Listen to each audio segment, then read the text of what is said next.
Hello students, I'm your teacher Adnan Asgar and you're watching my channel Spark Virtual Academy. And in today's lecture, we are going to learn about the punctuation marks which are used in the English language.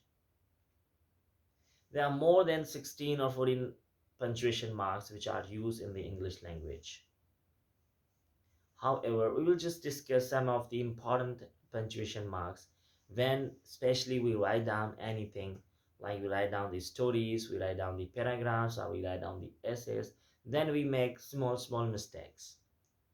So we will just put a light on some of the basic punctuation marks which should be correctly used to means to describe your paragraph, to describe your essay or story in a correct meaning.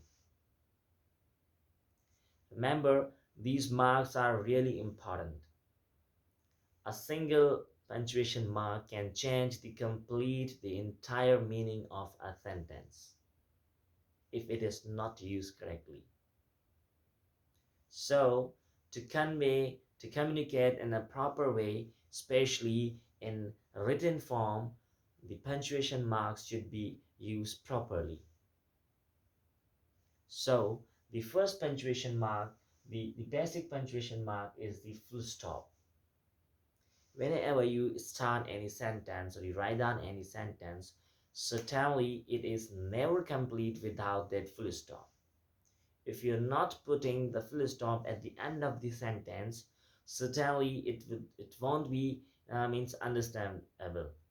The person who is reading your paragraph or essay or sentence, he won't be able to understand your sentence completely. So full stop is really important at the end of the sentence, that you have to put that full stop to convey that your sentence is complete there and you are starting the next sentence.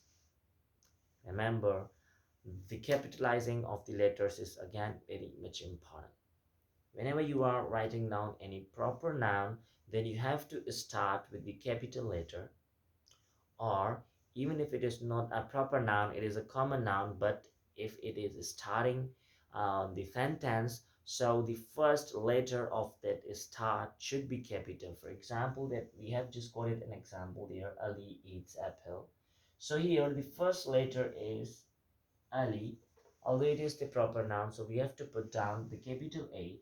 If it won't have been Ali, if they would have been she, so you have to write down this as capital because it is the starting letter of the sentence. So the first type we learned two things. The full stop is there at the end of every sentence, and then at the start of every sentence you have to put the capital letter of that starting word. After the full stop, the second important punctuation mark in English is comma. Comma basically shows the small break, or it separates two elements in a sentence. Either those two elements could be two words, two nouns, two pronouns, or two adjectives, two adverbs. So it means if the things which are almost similar to each other, the parts of the speeches which are similar to each other, and they are repeatedly used in a same sentence, then you have to separate those nouns or pronouns or adjectives or those words by using these commas. If you want separate those words by using these commas, certainly the meaning will be changed. So here I have just quoted one example. I have not written down the example here, so we can just go down an example. For example, I, comma, Ali, and you study in 6th class. Okay, so as you can see there, I and Ali, since they both are almost the same sort of the names, you can say as the pronoun, and Ali is also a noun, so I have separated the both words by using this comma. So if I don't use this comma, it had been I, Ali, so it is not showing the correct sense. So comma is used to separate the identical or the similar words which are used in the same sentence, and together if they both are used, then you have to separate those by using this comma. The third punctuation mark is the semicolon. Semicolon basically links the elements, or we can say that the semicolon is a short break as well. Means the sentences continue, but when you are writing down the second sentence and it is connected to the first part, then you have to use the colon, which shows that both the sentences are linked with each other. Means you are not using any conjunction there, any linking word. So when you are not using any conjunction, then you can use this punctuation mark, this semicolon. For example, I have quoted one example, like my daughter is a teacher, my son is a doctor. So here I use this colon. Instead of this semicolon, I could have used and. For example, my daughter is a teacher and my son is a doctor. So if you're not using the conjunctions, the joining words, then you can use the semicolon to link two elements together. Okay. After that, we have the colon.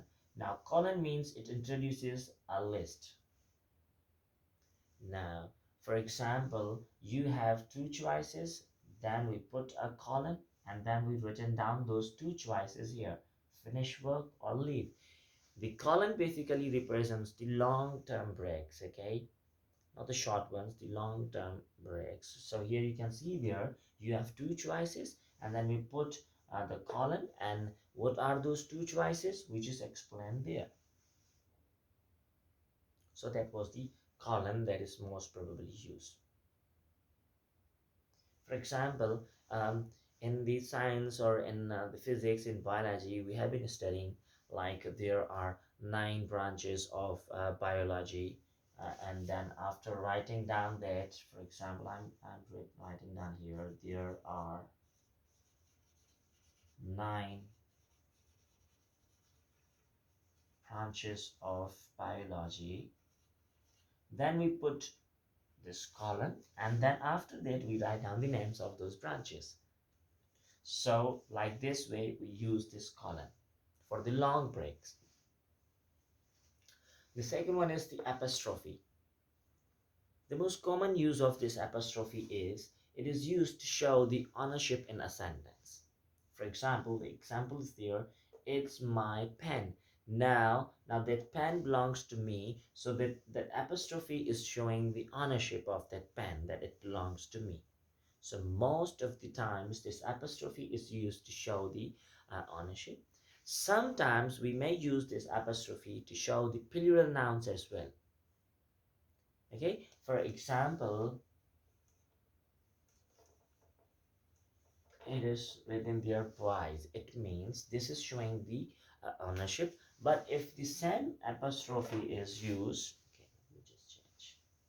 If the same apostrophe is used like this, now it is showing the plurality of that prize. Okay, so we may use this apostrophe like this as well.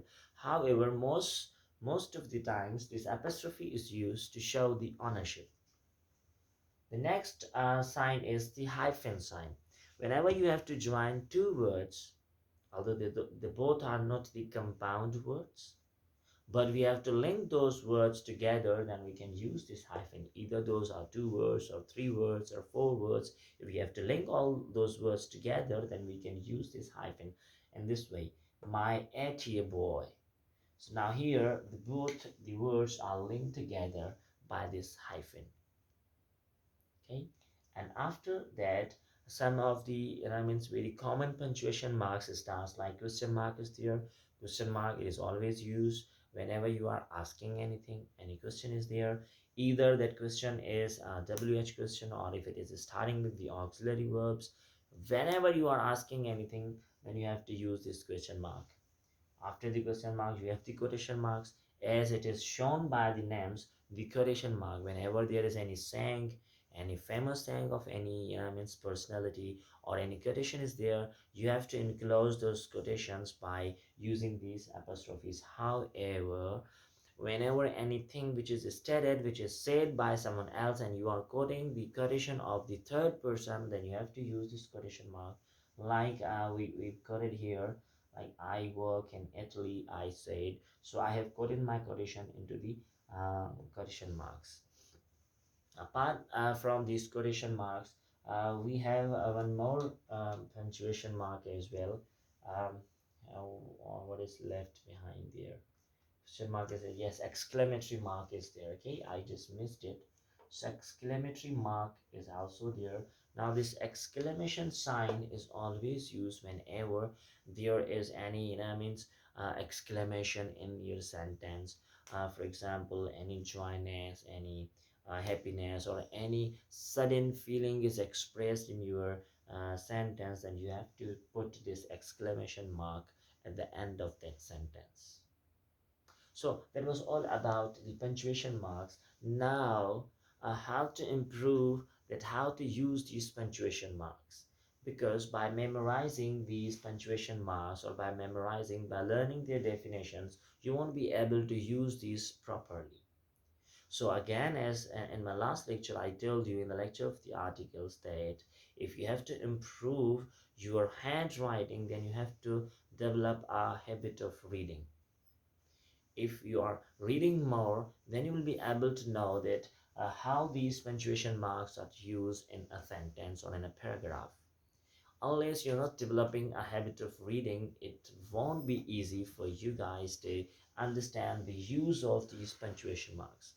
Remember, in any language, what is not of a big deal means if you are knowing the definitions of these grammars, it doesn't matter.